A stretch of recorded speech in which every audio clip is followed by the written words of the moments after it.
Name a bug that SegWit fixed in Bitcoin.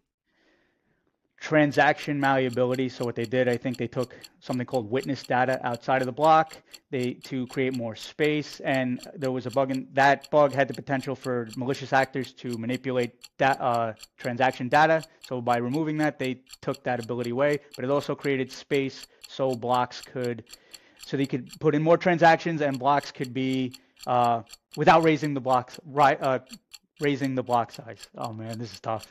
Name a movie or series where Bitcoin is mentioned. Shout out to the Orange Manufacturing Group. They helped me with my logo design, and you know that I'll be ordering their premium hardwood sign and lightning keychain.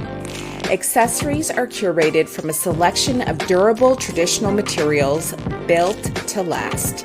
To save 5%, go to omg21btc.com.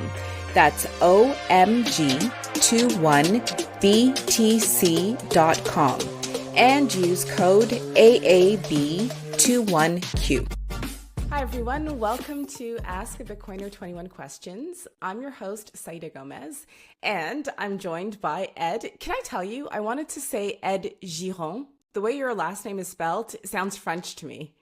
Well, yeah, it's funny because so the last name, my last name is I guess Spanish because my parents are from Colombia, but that name I think derives from a part of Spain that borders France because Yeah.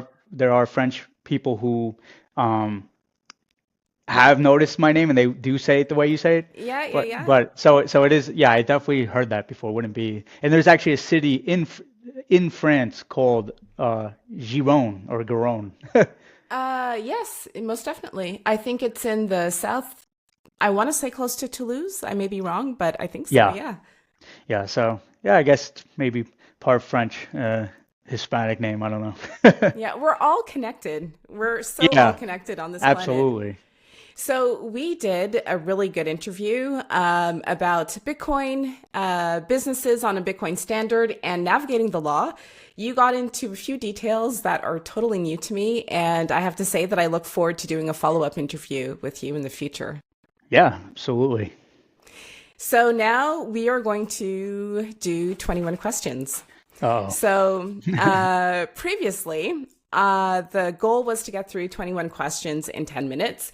And after the 10 minutes elapsed, I allowed guests to continue with the questions, but then it would flow into more of an interview discussion.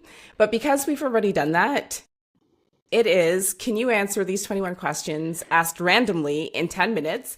And when yeah. the 10 minutes are done, it's done. There's no more, no grace period, no nothing. Yeah, I guess I'll just say before we start, there's probably no chance I answer them with, you know what? I'm competitive. I want to definitely give it my best, but I do talk a lot. So, and my brain is going to want it when I hear the question, they probably expand more than I should on it. So I'm going to do Yeah. my best to kind of just answer the question, getting the point across without rambling on, because I can do that a lot. So All I'll do my Bitcoiners best. do. Yeah. So we'll see. I'll do my Did you best to play kind of. did you play sports growing up? Oh yeah. Yeah, I didn't mention it in our first interview, but definitely I was a big combat sports guy. Oh So I did yeah, put. okay. Yeah, I was collegiate wrestle. I wrestled all through middle school, high school, college, and then after that I did mixed martial arts, so like MMA, or I don't know if you're familiar with the UFC, uh, Yeah, I've like seen. cage fighting. So yeah, definitely a big yeah. If you could probably tell my ears are kind of yeah, Oh my yeah, that's I right. yeah, it's cauliflower from wrestling and fighting. Um, though the competitive days are over, so I no longer I compete, but I still train as a martial artist. I still do get my work in as much as I can. But yeah, that was actually a very big part of my early life. That was Yeah. my main focus. I pretty much lived in a gym, and I didn't really think Yeah. much of anything else. So Your yeah, identity. it's Can I tell you, I started taking judo lessons, oh judo very slash cool. self-defense last year. So as a grown woman learning this, it is very humbling because my brain is not wired that way whatsoever. Like it takes me a really long time to get into the groove. And in my class, there are a few other mothers, and there's also more experienced. Obviously, our instructor is I don't know what degree, black belt. There are more experienced, adults who are there. And when we do like, so I call it a scrimmage still, my class is in French, but when we do scrimmages and stuff, I realize that I absolutely lack imagination when it comes to hurting people. Like, I'm Yeah. like, I guess what one thing I can bring to that is because my first, I guess, dream, I did want to fight professionally. So I did want to yeah, kind of I wanted to be in the UFC. But you have to, I loved competing, but in my, while I guess I could be, a good way to term it is civil with the capacity for violence. But if you want to be in that world, like make a living professionally of it, you have to genuinely enjoy fighting, I guess. So I yeah, like yeah, training, but I don't like hurting people. And even yeah, if you have the capability to do so, you gotta like live, breathe that. You kind of have to have that warrior energy all the time, which I'm yeah, really glad I have a good base of it. I'm very in tune with that, and I can go to that dark place. But I realized, not along with all the injuries I had over the years, I'm more diplomatic, and I kind of this, I guess, line of work is more me. But I hmm, always have the roots and that ability to go to that dark place if I have to. But yeah, yeah, but yeah, that's one of the things when you're training, and you gotta, I guess, like you said, you don't want to hurt people, but that's all MMA is. You get in a cage with another, and you bloody each other up, punch each other in the face, kick each other in the face, shake hands after. So yeah, it's definitely not for everyone, but I think everyone would benefit greatly just from oh, totally. training the principles and getting everything you can out of that. But when it comes to like competing and stuff, yeah, you kind of have to be ready to really want to hurt someone because they're absolutely coming after you. So that's definitely Yeah, something I'll say there. it's yeah, it is it I never thought that I would like face, like you said, that dark side where I'm doing something and I'm consciously saying, okay, if I do this, I could like break this person's arm or Yeah, like it's just it's worth trying. yeah. But that's very cool that you are practicing it because I'm the opposite. Like that's my world per se where I'm like very comfortable and like that's my first hand nature. Whereas I had to shift when I shifted to this world. This was completely unfamiliar to me. Even because again, high school I was focused on wrestling. Yeah. I did what I could in class to get by. I was a decent student, but I did not care about I guess academics. Like my world was wrestling and the other sports I played, and football, lacrosse. That's all I cared about. Then even in college is the same. I'd say I went to college to wrestle rather as opposed to getting a degree because my main focus was wrestling. But unfortunately, you have to very hard to balance both in college because you Yeah. actually do have to get really good grades in order to graduate with the bachelor. So yeah, definitely it was a shift, I guess. This this world from my old world. Yeah, definitely. All right, let's compete.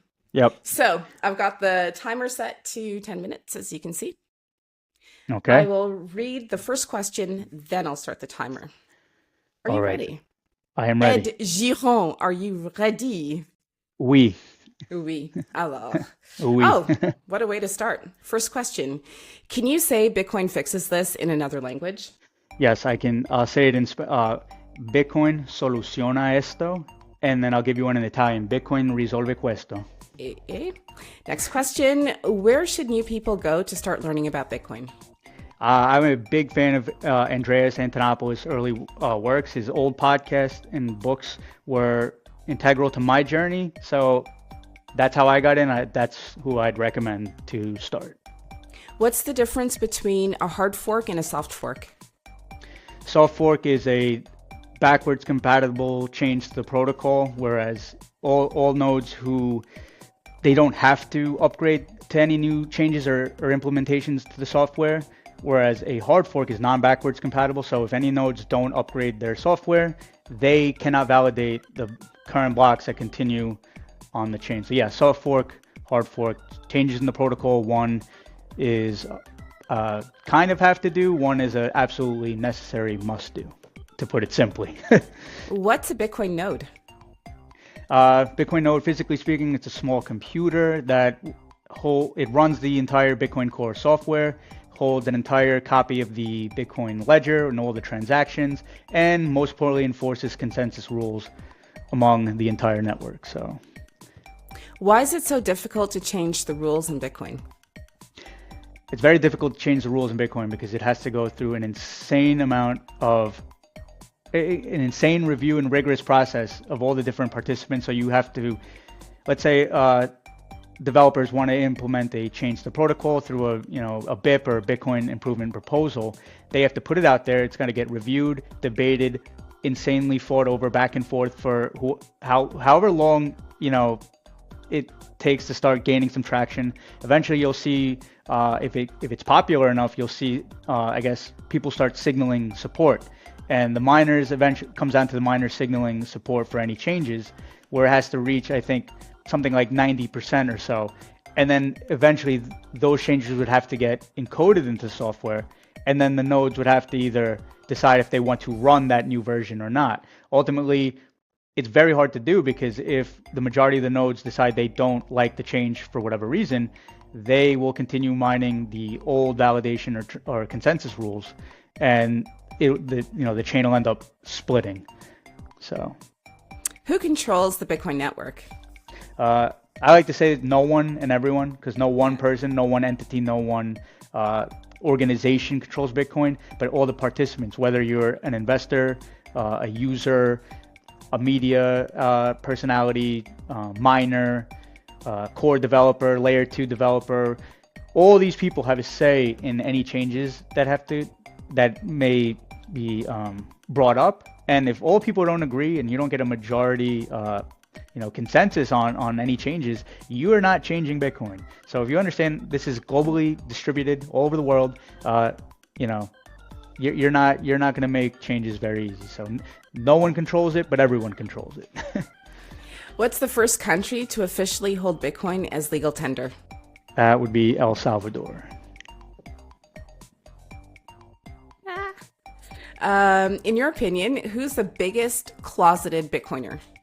I got two people. I think Peter Schiff, because it would be absolutely very sad if this man, all the things he's spoken over the years, and I think Max Kaiser introduced him to Bitcoin at like $1 or something. Yeah. So I would say probably Peter Schiff or Jay Powell. These central bankers know how the world works. They know, I think they have a good idea of why they should hold Bitcoin in a private capacity. So I'd say those two.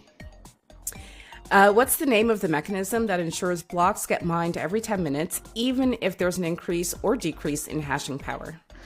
That would be the difficulty adjustment. So roughly every 2 weeks, the network will see if the average time to mine the blocks is more or less than 10 minutes. If it's taking longer than 10 minutes, then the adjustment will go up. The difficulty adjustment resets to go up. If it's taking less than 10 minutes, if it's taking longer than 10 minutes to mine a block, difficulty will reset up. If it's taking if it's taking slower than 10 minutes, difficulty will go down. I think I have this mixed up. The funny thing is, I like these questions because these are technical questions, and I have to really think about it sometimes. But yes, that's the difficulty adjustment is one of the most important things in Bitcoin. So let me know if I got that, if I missed anything there. Okay, I'll pause the clock because you're asking me a question.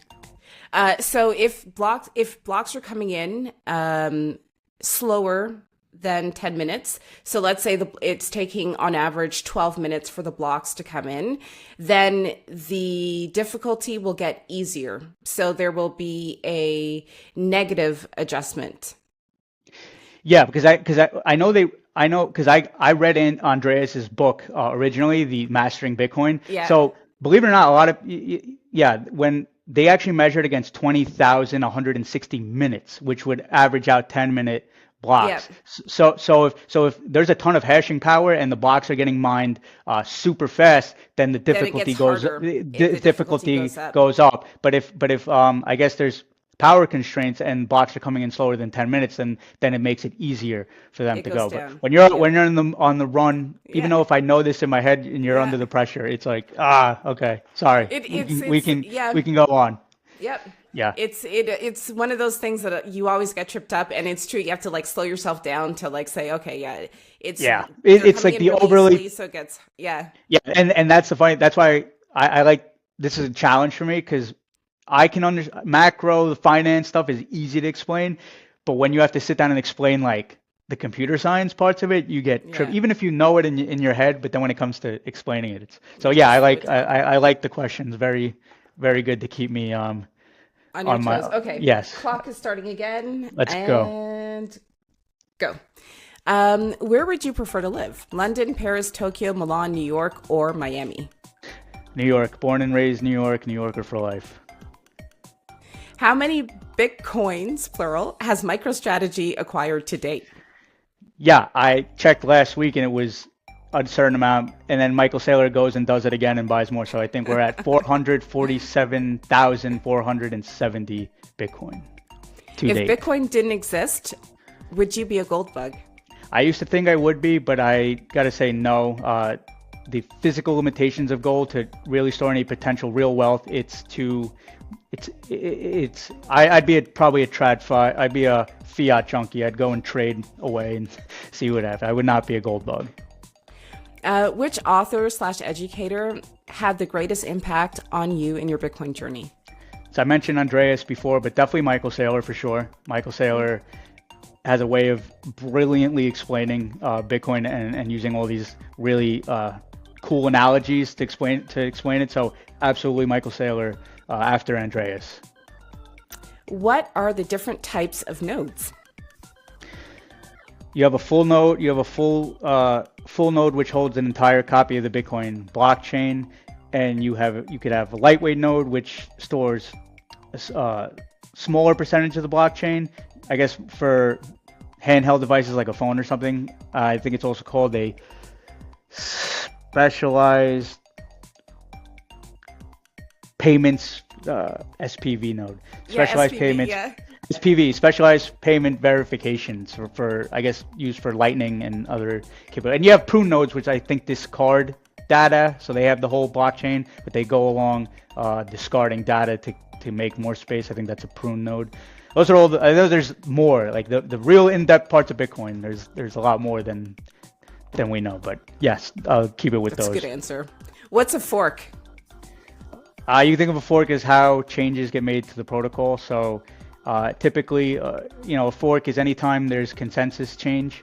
It could be whether it's a soft or a hard fork, but it's also when two miners actually mine a block at the same time or close to the same time, whereas the nodes around it start taking each block and putting it onto their chain. Eventually, the longest chain wins with the more proof of work, and the system kind of reorganizes itself. So that's like the technical fork, and then there's the soft hard fork, how changes get made, whether it's a disagreement or upgrade or a bug fix.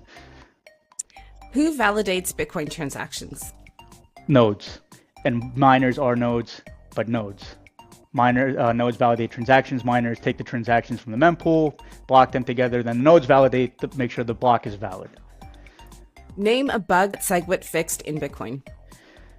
Transaction malleability. So what they did, I think they took something called witness data outside of the block to create more space, and there was a bug, and that bug had the potential for malicious actors to manipulate transaction data. So by removing that, they took that ability away, but it also created space so they could put in more transactions, and blocks could be without raising the blocks, raising the block size. Oh man, this is tough.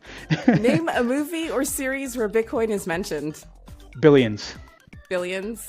Very good show. Oh, yeah, at the end. I used to love watching that shit. Okay, I need to hurry up. Which mayor openly admitted to accepting his first 3 paychecks in Bitcoin? I think it was Eric Adams of New York. He was the one who... This. Which discipline do you prefer the most? Cryptography, economics? Economics and arcane history for sure. Arcane just means real history, not the history you're taught in schools, because everything's pretty much a lie. So yeah, economics, arcane history for sure. Cryptography, no way. No way. When was the first difficulty adjustment? Block 2016 would have been sometime around February 2009. That's good. You answered in under 10 minutes. Well Oh done. wow, I was sweating. Well, hold on. I've got sound effects here. Ho, ho, ho, ho, ho. Let's do some cheering. And then we'll try clapping.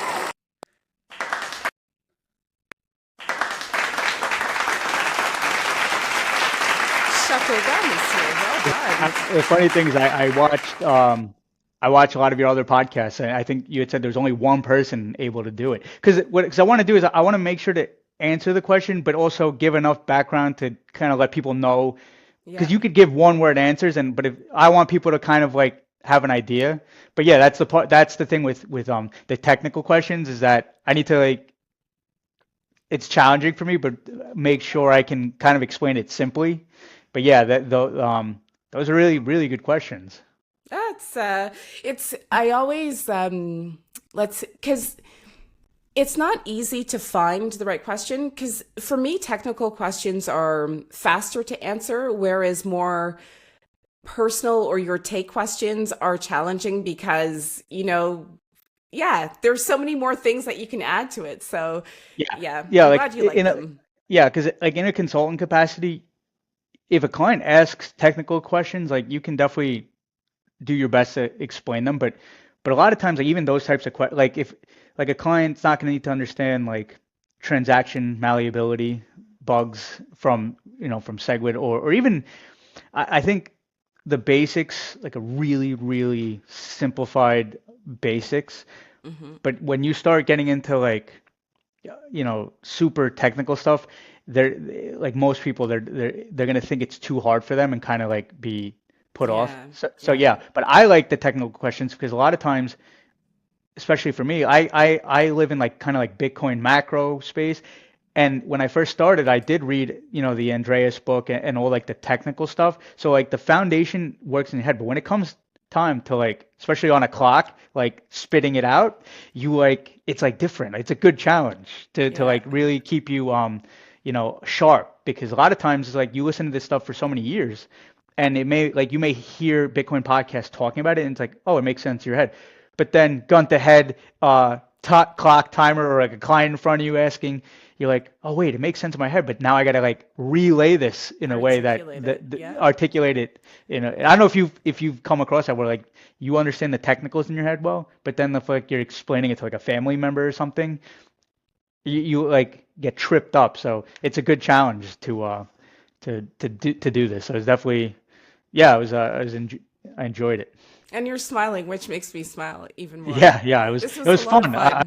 I Yeah. like challenges, so it was definitely a good challenge. I'm glad I did it under 10 minutes too. I didn't think I was going to. Yeah.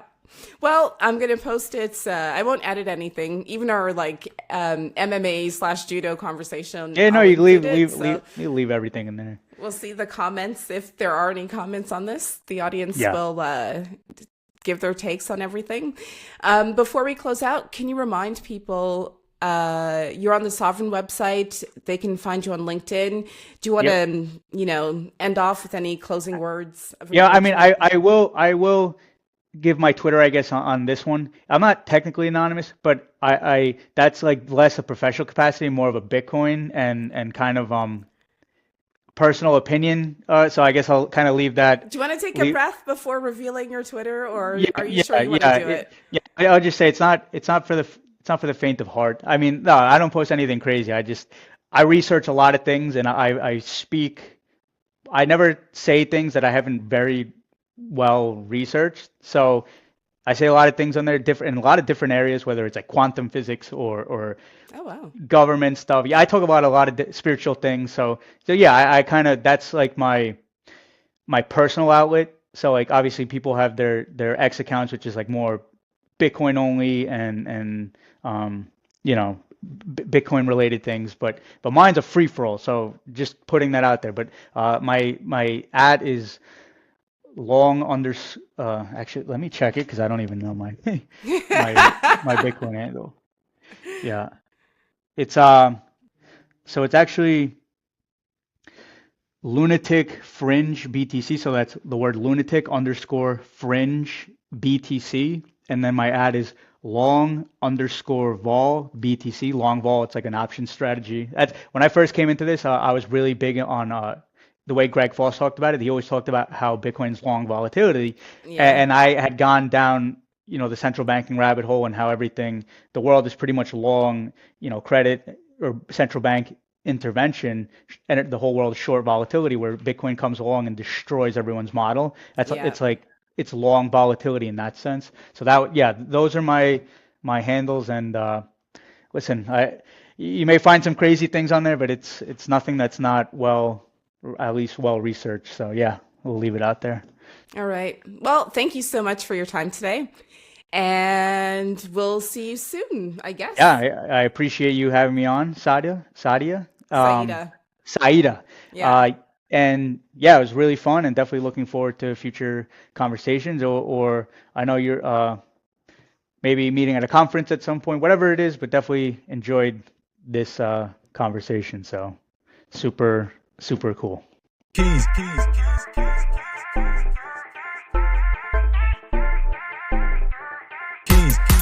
Yeah. Malak Quakes. Malak who? Yeah. Takes her Bitcoin off exchanges under self-custody.